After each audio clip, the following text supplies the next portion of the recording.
Dr. Battino, thank you. Welcome. All right. Thank you so much for having me. I'm really excited to be with you guys. I wish we were in person, and I hope we can do that soon. I just drove through Menomonee last night. I had to teach my team how to say Menomonee. It became a bit of a ritual on the way home to say Menomonee 10 times fast. And, you know, with the Kermit the Frog theme, I don't know where that came in, but Menomonee, Menomonee, Menomonee. So anyway, it's really nice to see everyone. So most people just call me Jill. Please feel free to. We were out in Hudson in St. Croix County last night visiting with them, and it was just really nice to get through that part of the state and see where everybody is, and kind of enjoy being in the central and western part of the state. So, so great to see everyone. So I'm not sure, you know, if you guys have had a chance to learn a little bit about me. So I'll just give a little bit of information on my background and how I came to make this decision to run for US Senate. And then also I'm going to talk a little bit about what our campaign is. Hopefully how we can work together to get Ron Johnson out of there and get some more Democrats in the Senate, and hopefully the first ever woman physician in the Senate. So my is basically that I'm going to be in this race. I'm in this race because of the same reasons that brought me to medicine. And that is an acute awareness through my life experiences of what happens when you have opportunity and compared to when you don't have opportunity. So my specific example is that as a baby, when I was almost 2, my dad died of rheumatic heart disease, which is a disease that you get after a strep infection.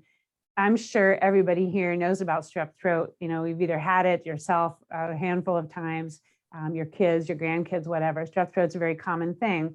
And when he had it in 3rd grade back in the 50s, he didn't have access to healthcare. They were working, his family was working on the railroad, and there was no healthcare access. So he struggled for the rest of his life, another 21 years with illness, and despite all of that, managed to really set out in a wonderful path on his life, got through being the first college educated person in his family. He went to Duke and got his PhD in economics, got his professor job, got married, and then died. So leaving behind a 25-year-old wife and a 2- and a 3-year-old.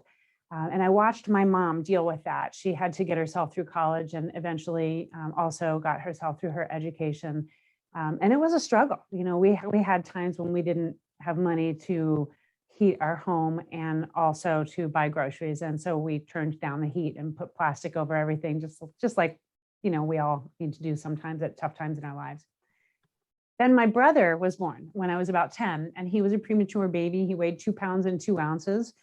And he had awesome medical care. He was at Johns Hopkins in Baltimore.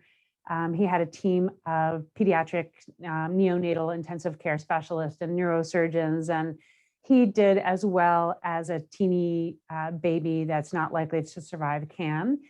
He does have some disabilities now, but he's 41 years old and lives here in Wausau. I'm his guardian, and he lives in a group home, and he's doing really well. So around the age of 12 or so, I began to realize what the haves and the have-nots, you know, face, what that means when you don't have opportunity, and not just in healthcare, but in every aspect of our lives. So we're talking about education, or even pollution, or healthcare, or racial justice, or safety, all of it, infrastructure, everything. There are the haves and the have-nots, and it perpetuates a problem in this country that needs to be addressed. So I've dedicated my life to medicine. I've worked hard with healthcare inequity, and in particular, I work in rural Wisconsin. I specialize in breast cancer detection. I read mammograms and take care of early detection of breast cancer, so that women can survive that disease and go on to thrive and enjoy their lives. I also spend, or have spent for the last 10 years or more, developing global health systems. So spent thousands of hours and many, many trips to Nicaragua and Guyana to build programming to address healthcare inequity. And that has presented me a skill set that I believe we can bring back here and employ for our constituents here in Wisconsin and also for the people of this country. And that involved working with the World Health Organization, the Pan American Health Organization, international universities, everything from putting in cleaning up our electrical system down in Guyana from a single phase to a 3-phase electrical system, to figuring out how to get internet services into the jungle where we put a CT scanner, to setting up educational programs, to setting up a national breast cancer screening program. So these are things that required a lot of collaboration at high levels and also boots on the ground kind of work. This is the type of thing that I believe we need to see in Washington, DC. I think we need people who understand how to get things done. I think we need people who don't have allegiance necessarily to getting reelected or making sure that they get their donor money or their PAC money or whatever is next to make sure that they get that seat again. I'm not going to be focusing on making donors happy. I'm going to be focusing on making voters happy, individuals happy, making sure that we all get what we need. I think right now, the biggest challenge that we face as a country is preserving and protecting, and I hope growing, the strength of our democracy. I think that this is the thing that scares me the most, and that no matter who I talk to, whether I'm talking to a conservative neighbor or I'm talking to a West Dems County chair, everybody is worried about making sure that we preserve our democracy. And the way to do that, in my approach anyway, is to talk about things in sort of 2 different pillars. So I would consider myself to be a fairly progressive person. And I'll explain that because I think that the term can be misunderstood. I'm a humanist. I believe in human rights. I believe in protecting our children. I believe that every child deserves an equal chance. I believe that people are of equal value, no matter their religious background, the color of their skin, their LGBTQ plus status, what age they are, what geography they're from, what religion they practice. None of that, I think, should define the value of a human being. I think that this country is built, the strength of this country comes from its diversity, from its immigrant history, and from what we do every day working hard. I believe that every person needs to have a fair shake and a fair opportunity, and that if we're working full time and we're taking care of our family, that should be enough to retire with dignity, to educate our children, to have healthcare and have food on our table and have a good education. I think that this is basic need. When we're talking to more conservative people, my question is, how can we win this thing? I mean, obviously that's the thing. How do we bring people to the table that perhaps in our sharply divided state, where we really do have a very high risk of going either red or hopefully blue, how can we bring folks to the table that maybe voted in 2016 or 2020 more conservatively? I think we need to listen to folks. We have to listen to folks and meet them where they are, find out about the things that concern them. So that's what we are doing. This campaign is running a local race in every municipality. We are visiting everyone and talking to everyone, not just telling them who we want to change, but also saying, hey, what are you facing? What do we need to be working on? And so I'll give some examples of that. Several weeks ago now, I went and hung out with some dairy farmers, some crop farmers, and folks at a grain elevator.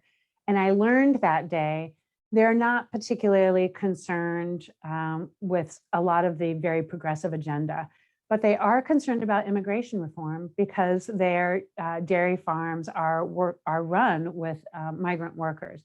And they have an issue with making sure that their migrant workers can travel to and from their homes seasonally to visit family, making sure that they're here legally and that they don't have to face losing their migrant workers. And particularly this became really problematic during the pandemic, where they were having difficulties maintaining their workflow and just the entire threat that the pandemic brought. So immigration is a bipartisan conversation that we can have and that we can bring folks to the table with.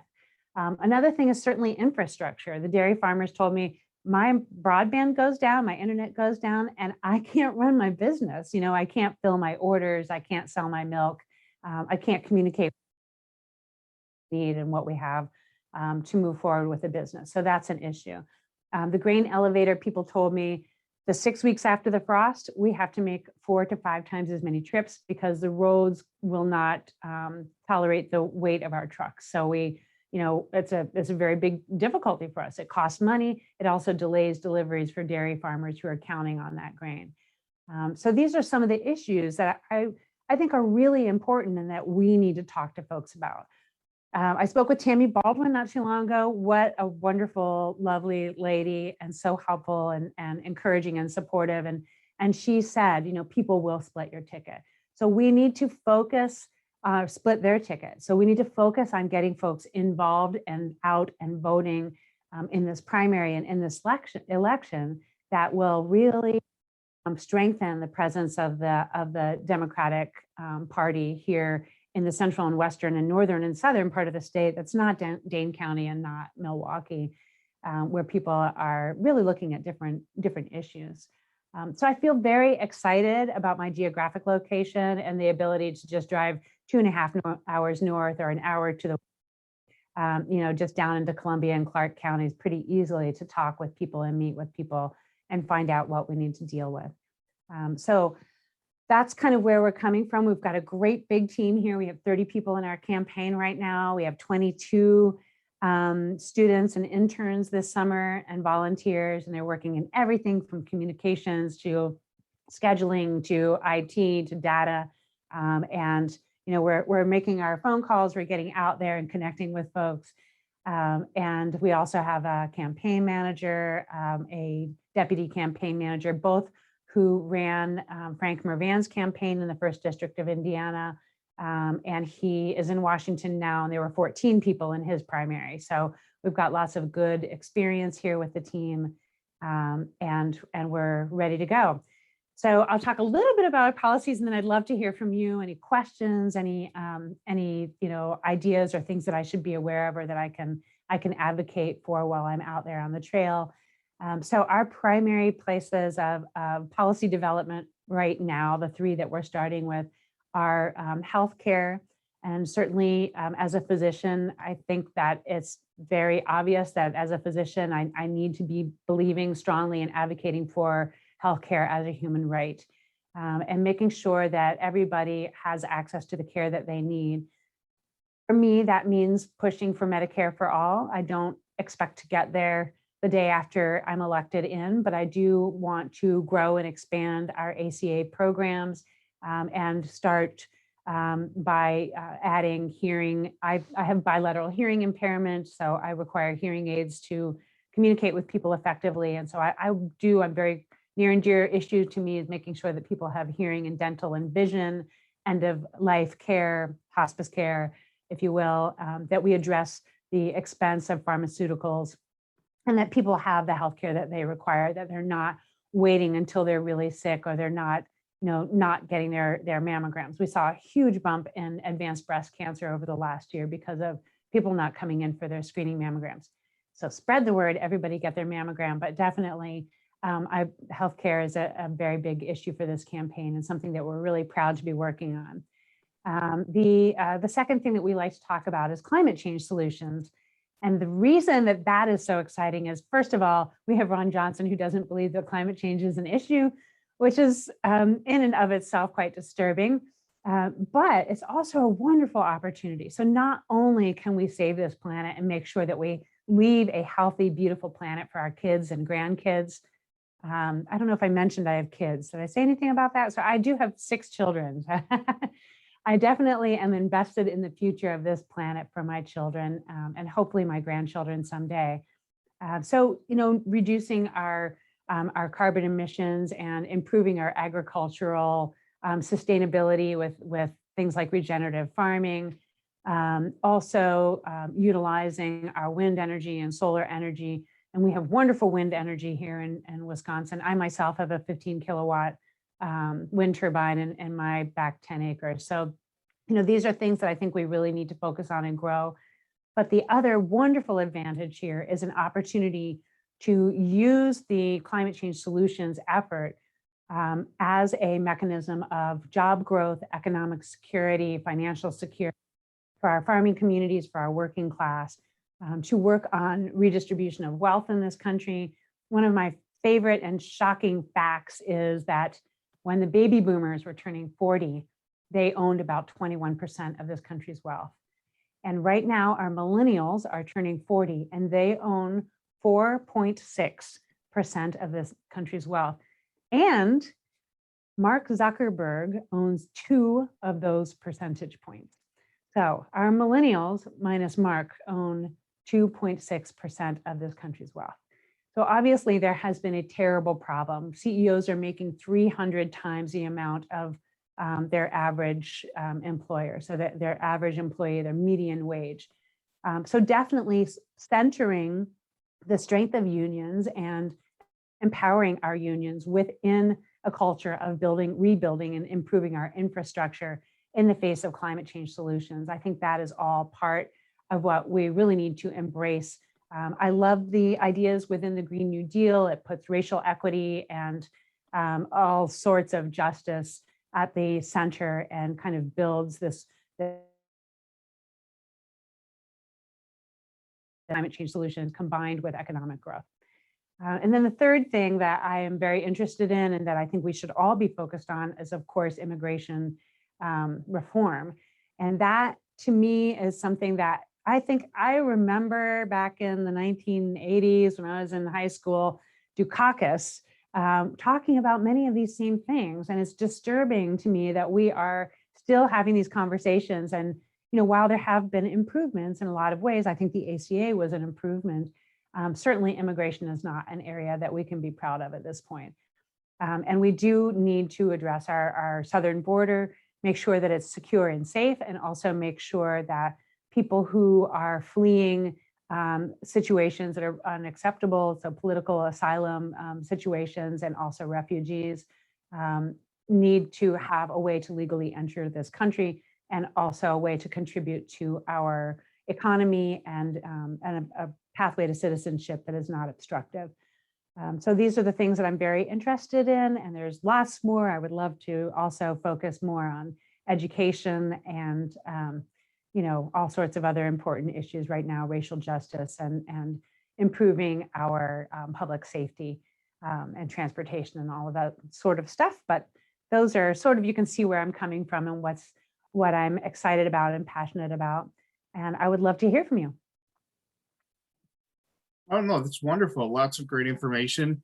My wife is actually hearing impaired and she uses hearing aids and reads lips. So that's really interesting to meet you there. Questions, anybody, if you have a question, feel free to unmute yourself and go ahead and ask.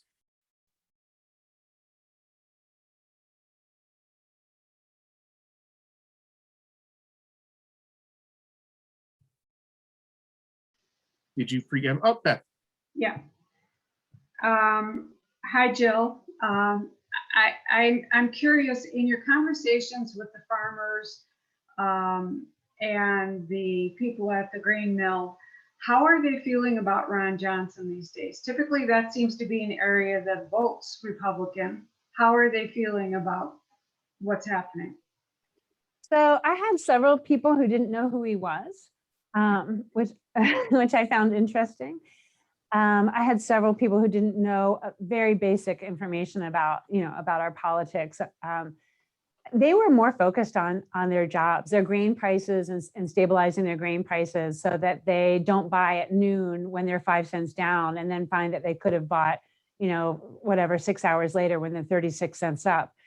So those are the kind of things that they really talked to me about. I did run into some people who were supportive of Ron Johnson.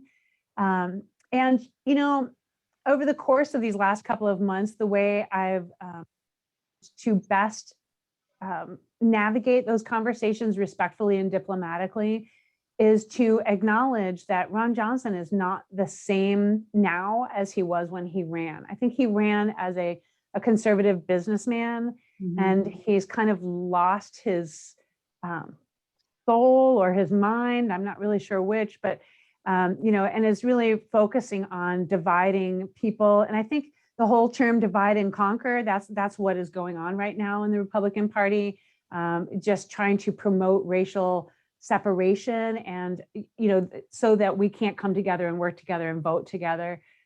So, for the most part, I think there is still some support out there.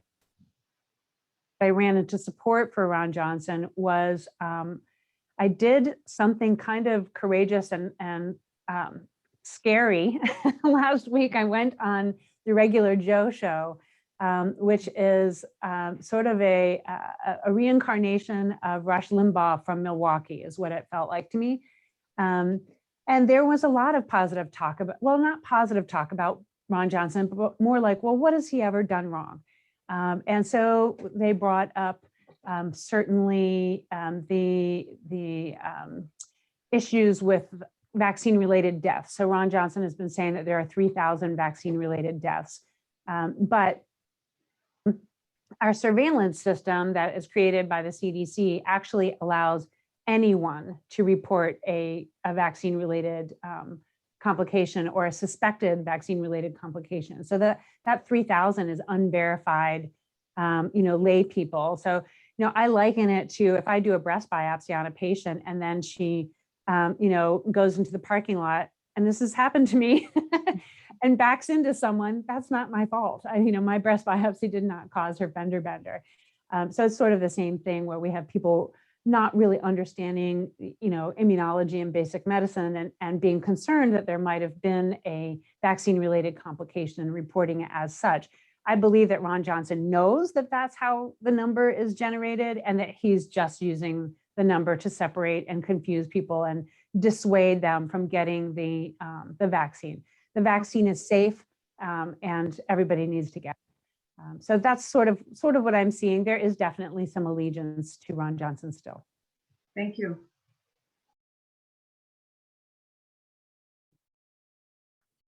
Love to hear you going on conservative talk radio. Definitely is a state where you're going to have to talk to everybody, as many people as you can. And so that is courageous. Love that.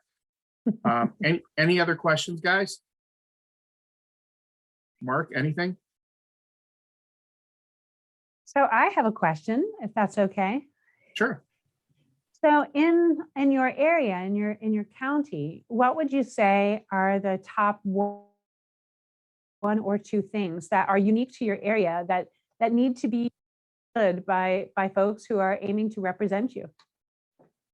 I think in Menomonee Falls, just from knocking on doors, which we did the first 3 years we were in existence before COVID, and we're going to be talking tonight about transitioning to a little bit of in-person work again, which is very exciting. People in Menomonee Falls are, if you ask probably 80% of them, they would tell you that they are an independent, whether they are or not, and a lot of them are. They like to talk about issues. They like to talk about values, and they like a candidate who can speak to values and speak to issues. Now, prior to Ron Johnson completely losing his mind, it was really just issues based, but the Trump phenomenon has kind of stepped in some areas, and I'm wondering actually how that, when you're talking to folks, and you get a super Trump person or a super Ron Johnson person, how do you handle that diplomatically? How do you have that conversation and respect their point of view, while not letting any of the falsehoods fly? Okay, so first of all, let me correct myself. So for some reason, you guys are in the Milwaukee area? Yeah, Waukesha, Menomonee Falls. Yeah. Okay, I'm so sorry. I was thinking Menomonee, like that's west of me. Yeah. Okay, my apologies. Yeah, apparently I need to learn the details of my state here. So I apologize for that. So the super Trumpers, in terms of how to talk to them, I think it's exactly what you just referred to. There are two areas that everybody is concerned about. So first of all, I believe that whether you are far right or anywhere under the bell curve, that democracy and the protection of this democracy is very important to the American public in general right now. And people will argue with me about the significance and, you know, maybe the precipitation, what event and what behavior precipitated January 6th. But overall, the concern is, how do we move forward? How do we get folks to work together to actually get some things done? Because there's so much swinging of the pendulum from one side to the other that we're really not moving forward in a lot of ways that we need to, and that we know we need to. And also things that have become quite urgent, like, you know, climate change solutions. And well, talk first about the fact that I'm very concerned about protecting our democracy, and that I feel very strongly. I love this country. I tried to get into the Air Force, but they wouldn't take me because I didn't know when to push the button on that little hearing test. You know, definitely I am a patriotic, America-loving person. And I think that's something that you can lay the ground for with every conversation. And then after that, it really seems to come to family. I think family values, even for those, you know, everybody belongs to a family at some point or wants to. Everybody identifies a family, whether they are married or unmarried, or their family is really their friends. So just talking about our safety and taking care of one another. And you kind of have to meet people where they are, find out who you're talking to, which is why it was important for me to know that you're in Milwaukee and not in Menomonee out by me, because there's a very different geography and a different feel for that part of the state.